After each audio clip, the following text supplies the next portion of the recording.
अस्सलाम वालेकुम व्यूअर्स, मैं हूं समीना पाशा। उम्मीद है आप लोग खैरियत से होंगे। व्यूअर्स, कुछ अहम खबरें, अपडेट्स लेकर, तज्जिया लेकर इस व्लॉग में आपके सामने हाजिर हैं जनाब। और आज सबसे पहले बात होगी इमरान खान साहब के उस आर्टिकल की जो उन्होंने बरतानवी जरीदे द टेलीग्राफ के लिए लिखा है।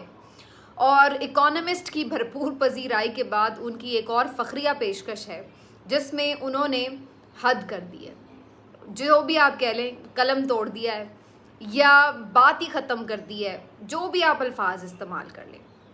इमरान खान साहब ने एक भरपूर किस्म का आर्टिकल लिखा है और इस आर्टिकल में उन्होंने कोई लिहाज नहीं रखा है। ना इस आर्टिकल में उन्होंने कोई इफ़ एंड बट रखा है और ना इस आर्टिकल में उन्होंने किसी किस्म का कोई पर्दा रखा है, ना कोई शुगर कोट करने की बात की है, ना किसी को बचने बचाने का मौका दिया है।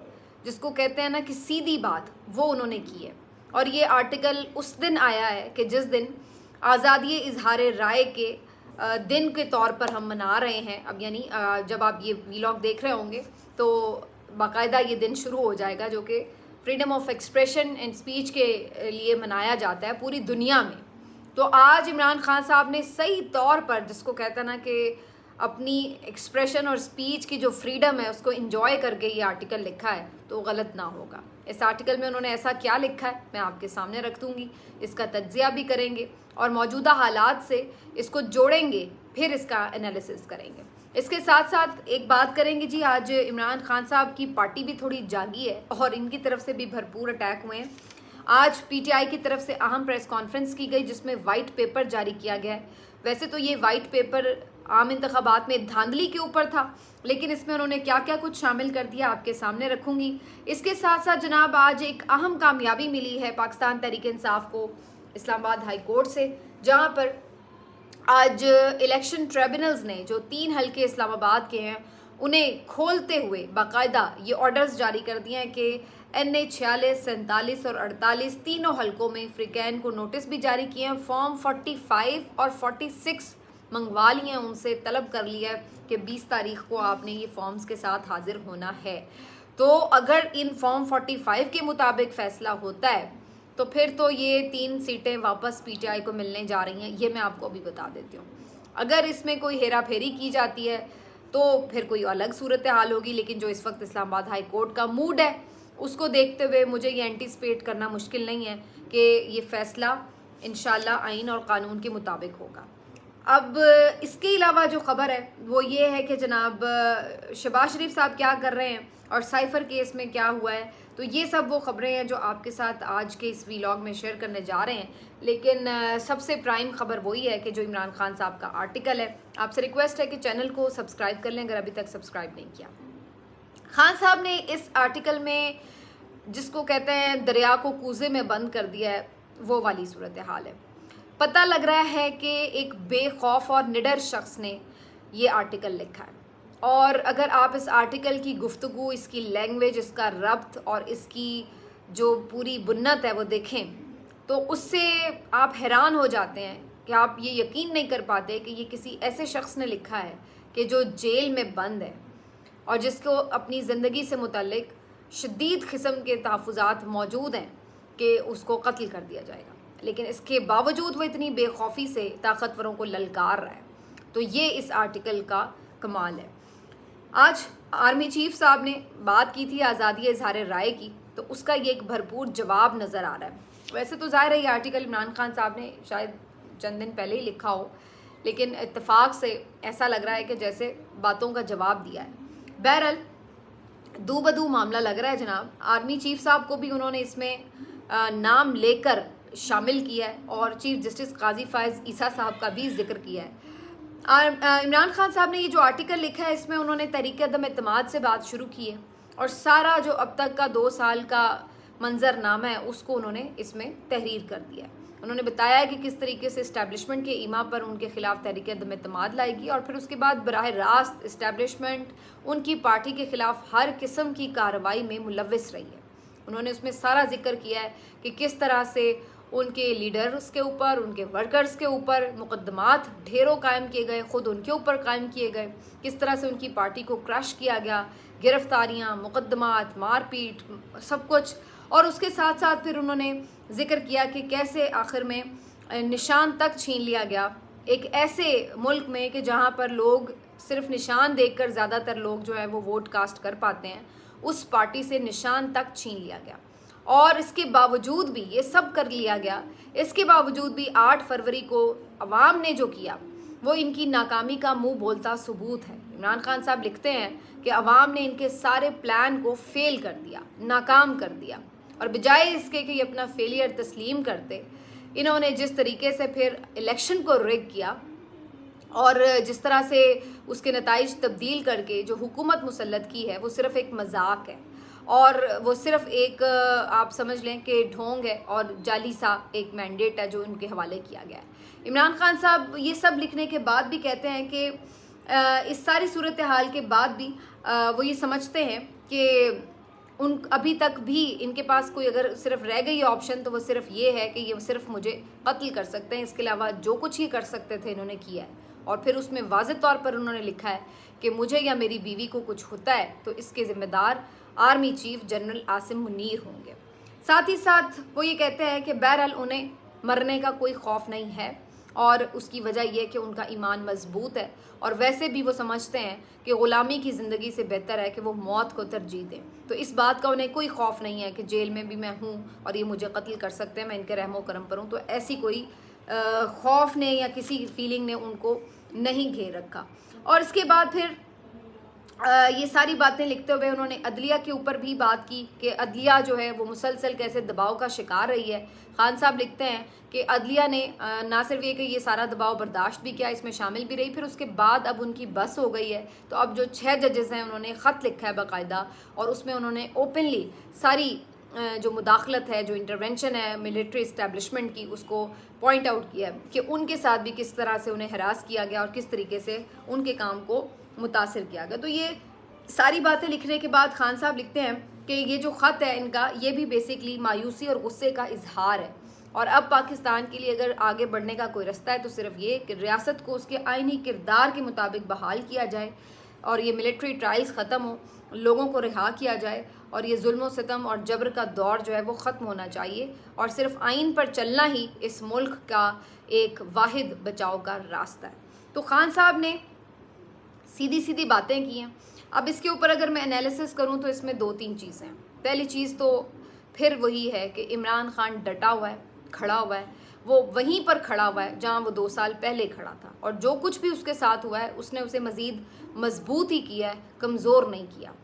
ये बात दुरुस्त है कि उनके साथ जितना कुछ किया जा सकता था वो किया गया है, लेकिन क्या उसका मतलूबा रिज़ल्ट निकला?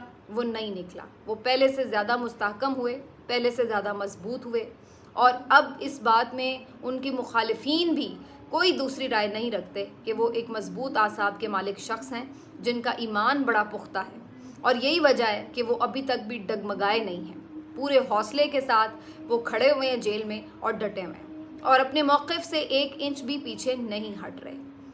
वो बेखौफ हैं और उन्हें जब कोई शख्स मौत के खौफ से आज़ाद हो जाए तो फिर आप उसको किसी तरह भी डरा नहीं सकते, क्योंकि सबसे बड़ी किसी चीज़ के लिए इंसान अगर तगोदौ करता है तो वो उसकी ज़िंदगी की बका होती है।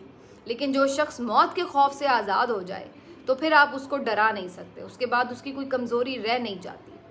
तो इमरान खान साहब भी अब उसी लेवल पर पहुंच चुके हैं कि जहां पर उनके लिए ज़िंदगी या मौत अब कोई मायने नहीं रखती। वो समझते हैं कि वो जो काम करने आए थे वो कर चुके हैं, उनकी कौम जाग चुकी है और सारा सिस्टम एक्सपोज हो चुका है, तो इसलिए वो अपना काम ऑलरेडी कर चुके हैं।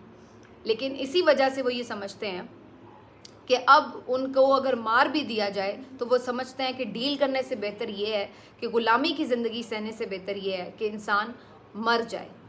कम से कम वो तारीख़ में अमर हो जाएगा कि उसने ग़ुलामी कबूल नहीं की। तो ऐसे शख्स को आप खौफज़दा नहीं कर सकते, ऐसे शख्स को आप किसी डील पर मजबूर नहीं कर सकते।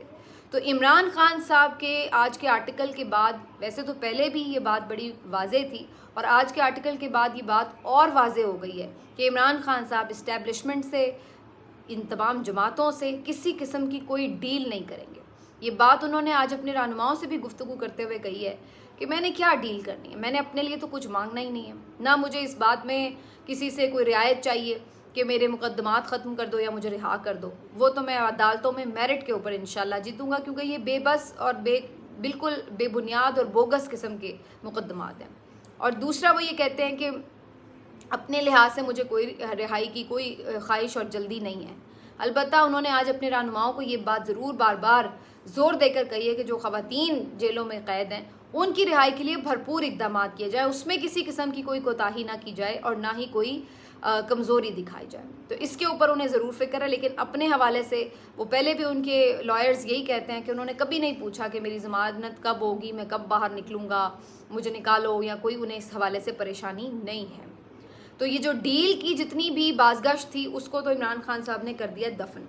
और आज की गुफ्तगू से आप अंदाज़ा लगा लें कि कोई डील वो करने के मूड में नहीं है, ना वो कोई समझौता करने के मूड में है।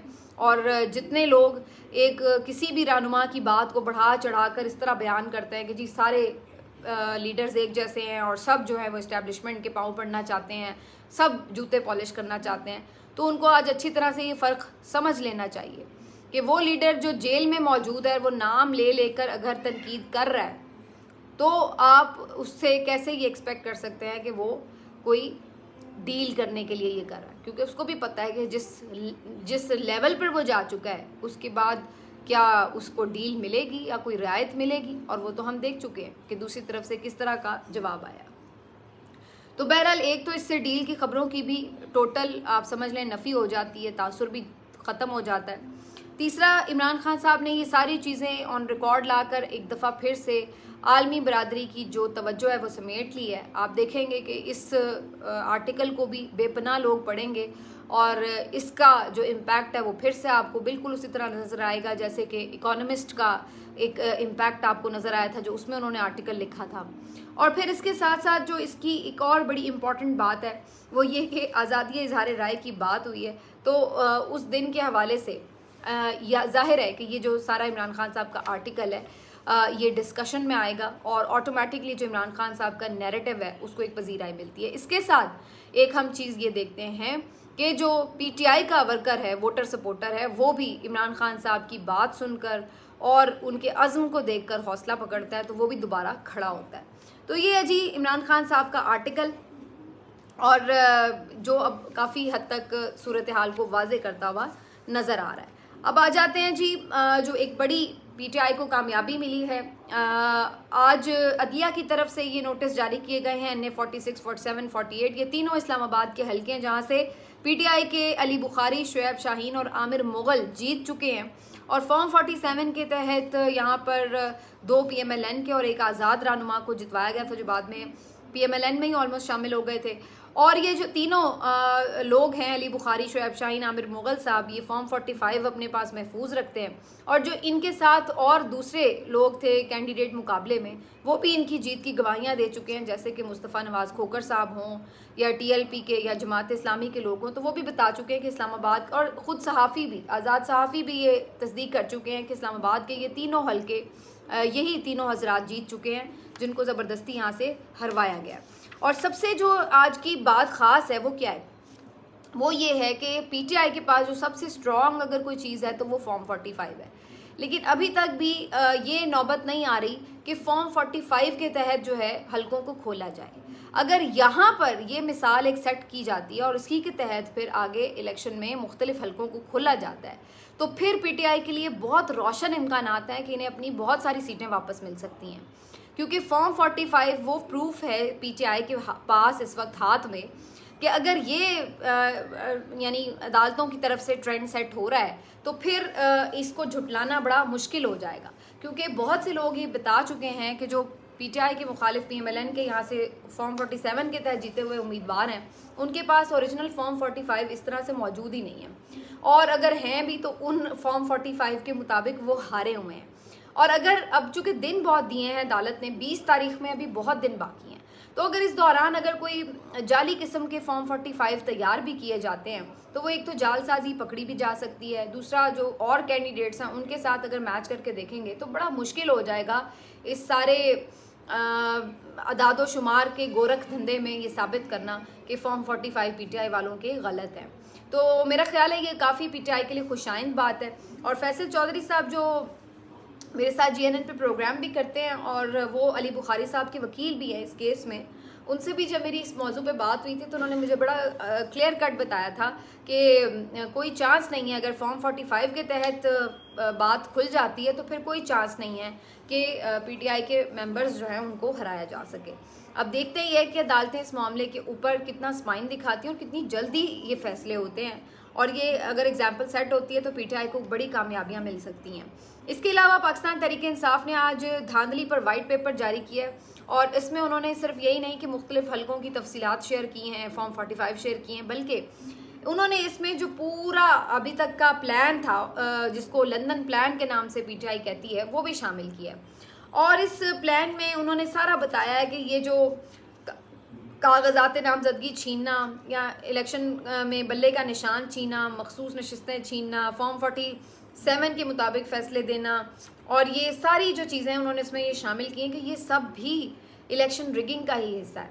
300 सफ़ात पर मुश्तमिल ये सारी वाइट पेपर की रिपोर्ट है जो जारी की गई है, और इसमें जो है इसको पूरी तरह आप कह लें कि जितने भी डॉक्यूमेंटेड एविडेंस हैं उनको एक जगह पर इकट्ठा कर दिया गया है। तो आज इस मौके पे भी काफ़ी तगड़ी प्रेस कॉन्फ्रेंस भी और उसमें अपना मौक़िफ़ भी बयान किया है। तो पीटीआई भी अब ऐसा लग रहा है कि फ्रंट फुट पर खेलती हुई नज़र आ रही है। इसके अलावा जनाब आज एक अहम जो मामला है वो भी आपके सामने रख दें कि आज इमरान खान साहब की रहनुमाओं से भी मुलाकात हुई, जैसे कि मैंने आपको बताया। उसमें भी उन्होंने 2-3 जो हिदायत दी हैं उस पर जो है, एक तो ये पहली हिदायत उन्होंने दी है कि जो ख़वातीन का मामला है उसको उठाया जाए, और दूसरा जो आपस की लड़ाइयाँ ये वो इसके ऊपर भी इमरान खान साहब ने समझाया है और सरजनिश भी की है कि भाई ये आप लोग लड़ाई झगड़े जो हैं वो बंद करें और फोकस अपना करें, क्योंकि आपकी जो पार्टी है वो इस वक्त मुश्किलात का शिकार है। अली अमीन गंडापुर साहब भी आज खूब गरजे बरसे हैं और उन्होंने भी ये कहा कि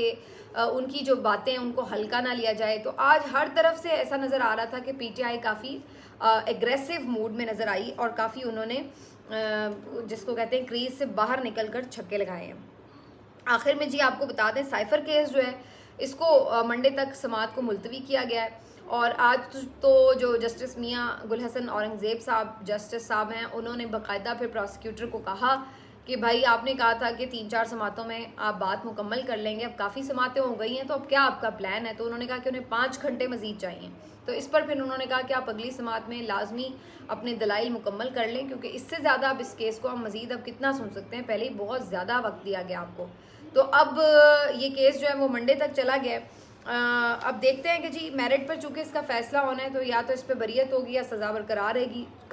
कभी इम्कान तो यही है कि इसमें बरियत ही हो जाएगी, और उसकी वजह यही है कि अभी तक कोई केस जो है वो साबित होता हुआ नज़र नहीं आ रहा। इंटरेस्टिंगली जो इसमें आज़म खान साहब हैं उनकी गुमशुदगी से मुतल्लिक भी मामलात के ऊपर अदालत ने रिपोर्ट तलब कर रखी है, और इसके साथ साथ आज जब ये बातें कर रहे थे प्रोसिक्यूटर कि जी इमरान खान साहब ने इंटरव्यू में माना कि वो गुम कर दिया उन्होंने साइफ़र, तो उन्होंने कहा कि ये जलसे में की हुई बातें या इंटरव्यू में कही हुई बातें ये कोई शवाहिद तो नहीं होते, तो आप इसका किस तरह से इसको प्रूव कर सकते हैं, डॉक्यूमेंटेड एविडेंस कहाँ है इस चीज़ के।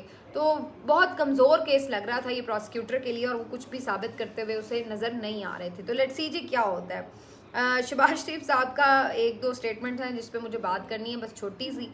एक तो जनाब ये साहब इक्तिसादी फोरम में शिरकत के लिए गए हुए थे, और इसका मकसद ये होता है कि आप जाकर लोगों को कन्विंस करते हैं कि आए जी हमारे मुल्क में बड़े साजगार हालात हैं और आप आके इन्वेस्टमेंट करें, आपको बड़ा फ़ायदा होगा। और ये वहाँ जाकर पाकिस्तान की एक एक बुराई को एक्सप्लेन करते हुए नज़र आ रहे थे कि हमारे मुल्क में आइन और क़ानून का कोई हाल नहीं है, हमारे मुल्क में सिक्योरिटी की सिचुएशन भी ख़राब है, हमारे मुल्क में जो मईशत के हालात हैं वो भी दिगरगू हैं, और मईशत भी हमारा सारा काम ठंडा पड़ा हुआ है। और ये सारी बातें करके आप क्या एक्सपेक्ट करेंगे कि कोई आके यहाँ पर आपके मुल्क में इन्वेस्टमेंट करेगा। तो ये अजीबोगरीब काम करते हैं शहबाज शरीफ साहब भी। पहले ही इनके ऊपर काफ़ी मजाक भी उड़ाया गया, तनकीद भी हुई जब पहले ही वज़ीर आज़म बने थे, और अभी भी इनके मामलात में कुछ बेहतरी नज़र नहीं आ रही। एक तकरीब में इमरान खान साहब पे तनकीद करते हुए उन्होंने ये तक भी कहा कि जी 92 का वर्ल्ड कप तो आपने थोड़ी जीता था, वो तो 11 लोगों ने जीता था, आपको तो हमने खिलाड़ी बनाया, आपको टीम दी, और आप जो है वो उसका क्रेडिट खुद लेते हैं। तो इस तरह की फ़नी बातें करना मेरा ख्याल है कि इसका उल्टा इन्हें नुकसान ही होता है बयानिए की जंग में, क्योंकि जो किसी का क्रेडिट है वो आप उससे ले नहीं सकते। और 92 के वर्ल्ड कप में जिस तरह से एक कमज़ोर टीम के साथ इमरान खान साहब की लीडरशिप ने वर्ल्ड कप जीता, इसमें तो कोई दो राय नहीं है किसी को। बड़े बड़े लोग उनको क्रिकेट का गुरु मानते हैं और आप यहाँ पर उनसे उनका अगर क्रेडिट ले रहे हैं तो आप उनको छोटा नहीं कर सकते, लेकिन अपना छोटापन जाहिर ज़रूर कर रहे हैं। तो ये एक वही बात है लोगों की कि इनके पास चूँकि कुछ ऐसा नहीं है कि जिसके ऊपर ये प्राइड फील करें, तो ये वहाँ पर आकर फिर यही कर सकते हैं कि किसी का कोई अगर प्राइड है तो उसको ख़त्म करने की कोशिश करें। लेकिन मेरा ख्याल है कि सियासतदानों को इस मामलात में मैच्योरिटी दिखानी चाहिए और जिसका जो ड्यू क्रेडिट हो उसको मिलना चाहिए, बजाय इसके कि बिला वजह एक दूसरे के क्रेडिट जो है वो छीनने की कोशिश करें। तो बहरहाल जी, शहबाज शरीफ साहब की कुछ बातें जो हैं वो एंजॉयमेंट के तौर पर भी देख लिया करें। मिलते हैं आपसे अगले वीडियो में, अपना ख्याल रखिए, अल्लाह हाफ़िज़।